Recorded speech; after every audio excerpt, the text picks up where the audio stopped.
সাবেক মার্কিন কংগ্রেসম্যান ও রাজনীতিক তুলসী গ্যাবার্ড বাংলাদেশে এক নতুন আলোচনার কেন্দ্রবিন্দুতে পরিণত হয়েছেন। রাজনৈতিক বিশ্লেষকরা মনে করছেন, তার অভিজ্ঞতা ও আন্তর্জাতিক সংযোগ বাংলাদেশের জন্য গুরুত্বপূর্ণ হয়ে উঠতে পারে। সম্প্রতি তুলসী গ্যাবার্ডের নাম বাংলাদেশে আলোচনায়। তিনি মার্কিন রাজনীতিতে পরিচিত একটি নাম। বিশেষ করে ডেমোক্রেটিক পার্টির প্রেসিডেন্ট প্রার্থিতার প্রতিদ্বন্দ্বিতার সময় তিনি বিশ্বজুড়ে নজর কেড়েছিলেন। যুক্তরাষ্ট্রের জাতীয় গোয়েন্দা পরিচালক পদে বসা তুলসী গ্যাবার্ডের বাংলাদেশ নিয়ে রয়েছে তুমুল আগ্রহ। বিশেষ করে হিন্দুদের পরিস্থিতি নিয়ে বিশেষভাবে আগ্রহী তিনি। এর ফলে তাকে নিয়ে চলছে নানা জল্পনা কল্পনা। শপথের পর তিনিই হলেন যুক্তরাষ্ট্রের প্রথম নারী গোয়েন্দা পরিচালক। তুলসী একজন হিন্দু এবং ইসকন সদস্য। হিন্দুদের অধিকার নিয়ে তিনি সব সময় সোচ্চার। হিন্দুদের প্রতি উচ্চকণ্ঠ তুলসীর শক্তিমত্তাও কম নয়। যুদ্ধের ময়দানে তিনি যেন একাই 100। যমুনা স্মার্ট রেফ্রিজারেটর, স্মার্ট লাইফে স্মার্ট রেফ্রিজারেটর। রাজনীতি ছাড়াও 2 দশকের বেশি সময় ধরে যুক্তরাষ্ট্রের আর্মি ন্যাশনাল গার্ডের সঙ্গে যুক্ত ছিলেন।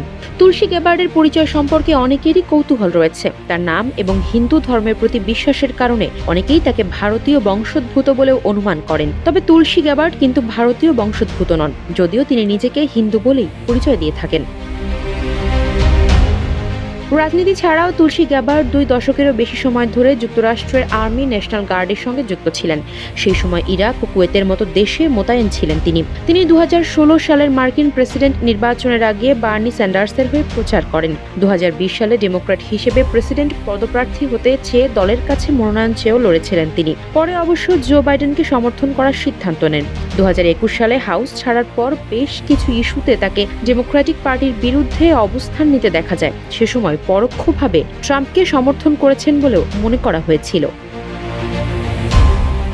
এরপর ডেমোক্রেটিক পার্টি ছাড়ার সিদ্ধান্ত নেন তিনি। 2022 সালের অক্টোবর মাসে পররাষ্ট্রনীতি ও সামাজিক ইস্যুতে দলের সঙ্গে মতপার্থক্যের বিষয় উল্লেখ করে ডেমোক্রেটিক পার্টি ছাড়েন তুলসী। এরপরই প্রকাশ্যে ট্রাম্পের সমর্থনে এগিয়ে আসেন গ্যাবার্ড। 2024 সালে রিপাবলিকান পার্টিতে যোগ দেন।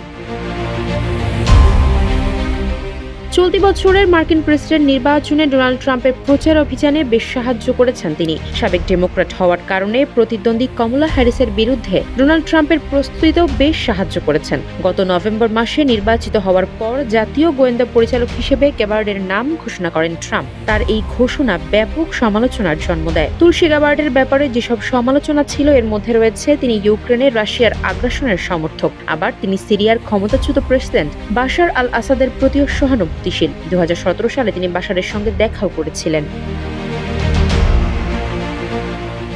ভারত সরকার ও দেশটির প্রধানমন্ত্রী নরেন্দ্র মোদীর সঙ্গে তুলসী গ্যাবার্ডের ঘনিষ্ঠ সম্পর্ক রয়েছে। এমনকি শপথ গ্রহণের দিনেই মোদীর সঙ্গে বৈঠক করেছেন তুলসী। বাংলাদেশের রাজনৈতিক অঙ্গনে গ্যাবার্ডের ভূমিকা কিভাবে কার্যকর হতে পারে তা এখনো স্পষ্ট নয়। বিশ্লেষকরা বলছেন, বাংলাদেশের রাজনৈতিক ও কূটনৈতিক ক্ষেত্রে তুলসী গ্যাবার্ড একটি প্রভাব রাখতে পারেন। তার বৈদেশিক নীতি, সামরিক অভিজ্ঞতা এবং ভারত সহ দক্ষিণ এশিয়ার প্রতি দৃষ্টিভঙ্গি বাংলাদেশের সঙ্গে যুক্তরাষ্ট্রের সম্পর্কের ক্ষেত্রে নতুন মাত্রা যোগ করতে পারে। আফসারা নাজ, নিউজ ডেস্ক, ইত্তেফাক।